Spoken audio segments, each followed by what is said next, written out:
avant de commencer à vouloir guérir quelqu'un, est-ce qu'il a commencé par renoncer à ce qui le rend malade? Parce que sinon, ça marchera pas. Et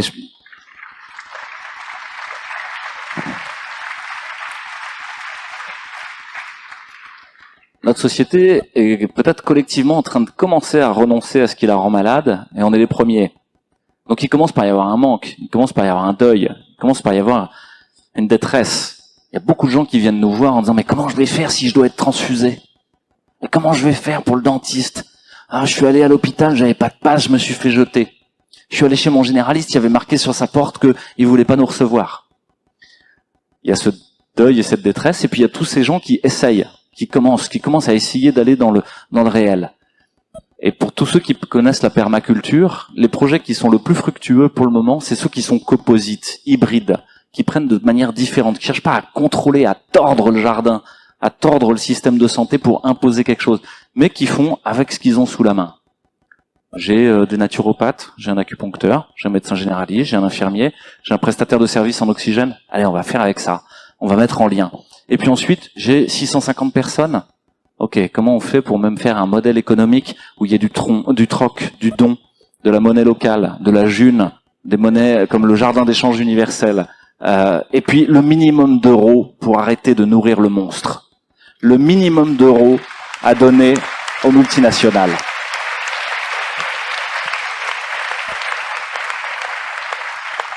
Et émergent des choses aussi étonnantes qu'au Vissoin 31.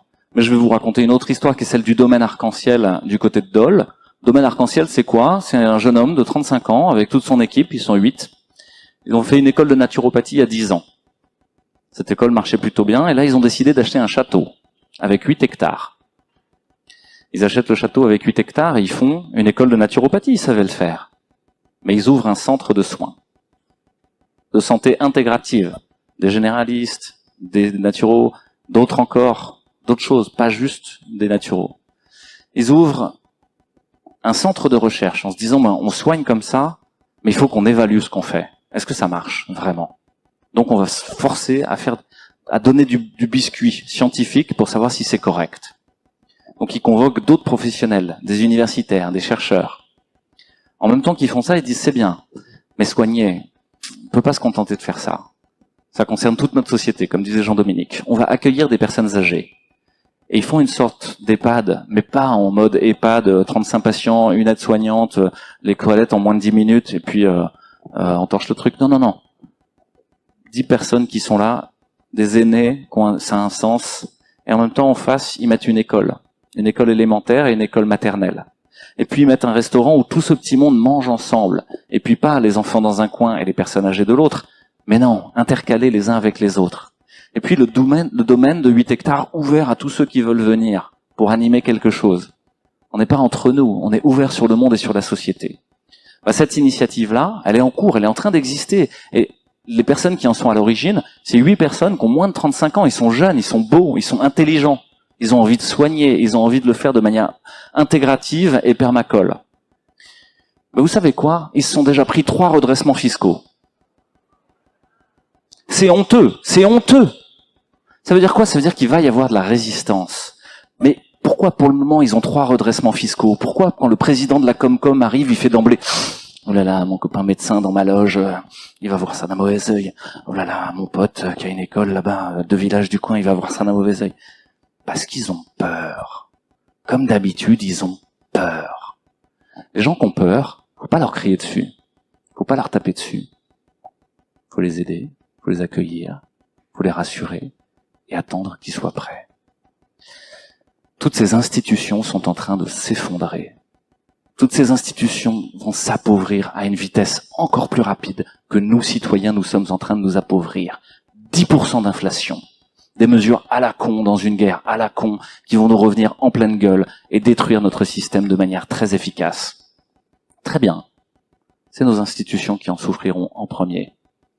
Et tous ces gens qui sont là en train de faire des redressements fiscaux, des contrôles, qui ont peur pour le futur, en fait n'auront d'autre choix que d'aller vers ces propositions d'institutions désirables. Donc aujourd'hui, il y a une école comme ça. Mais si demain il y en a 1000, ça s'arrête jamais. Or on peut le faire. C'est-à-dire que là, vous prenez 600 personnes, Votre épargne est en train de fondre. Vous êtes tous d'un certain âge. On déplore souvent qu'il n'y ait pas beaucoup de jeunes. Mais si on a prévu pour nos retraites, pour nos enfants, pour nous, un livret A, un LDD, un je sais pas quoi, tout ça est en train de disparaître en fumée. Le litre de super est à 2,20 €. L'argent doit circuler, l'argent doit vivre. S'il ne circule pas, il thrombose. 600 personnes fois 10 000 €, combien ça fait? Qu'est-ce qu'on est capable de faire? Combien de châteaux on est capable d'acheter? Combien de centres de naturopathie on est capable d'ouvrir? Combien de centres de santé, de petits hôpitaux on est capable de créer pour tout ce que ne font plus les urgences, l'hôpital et le reste?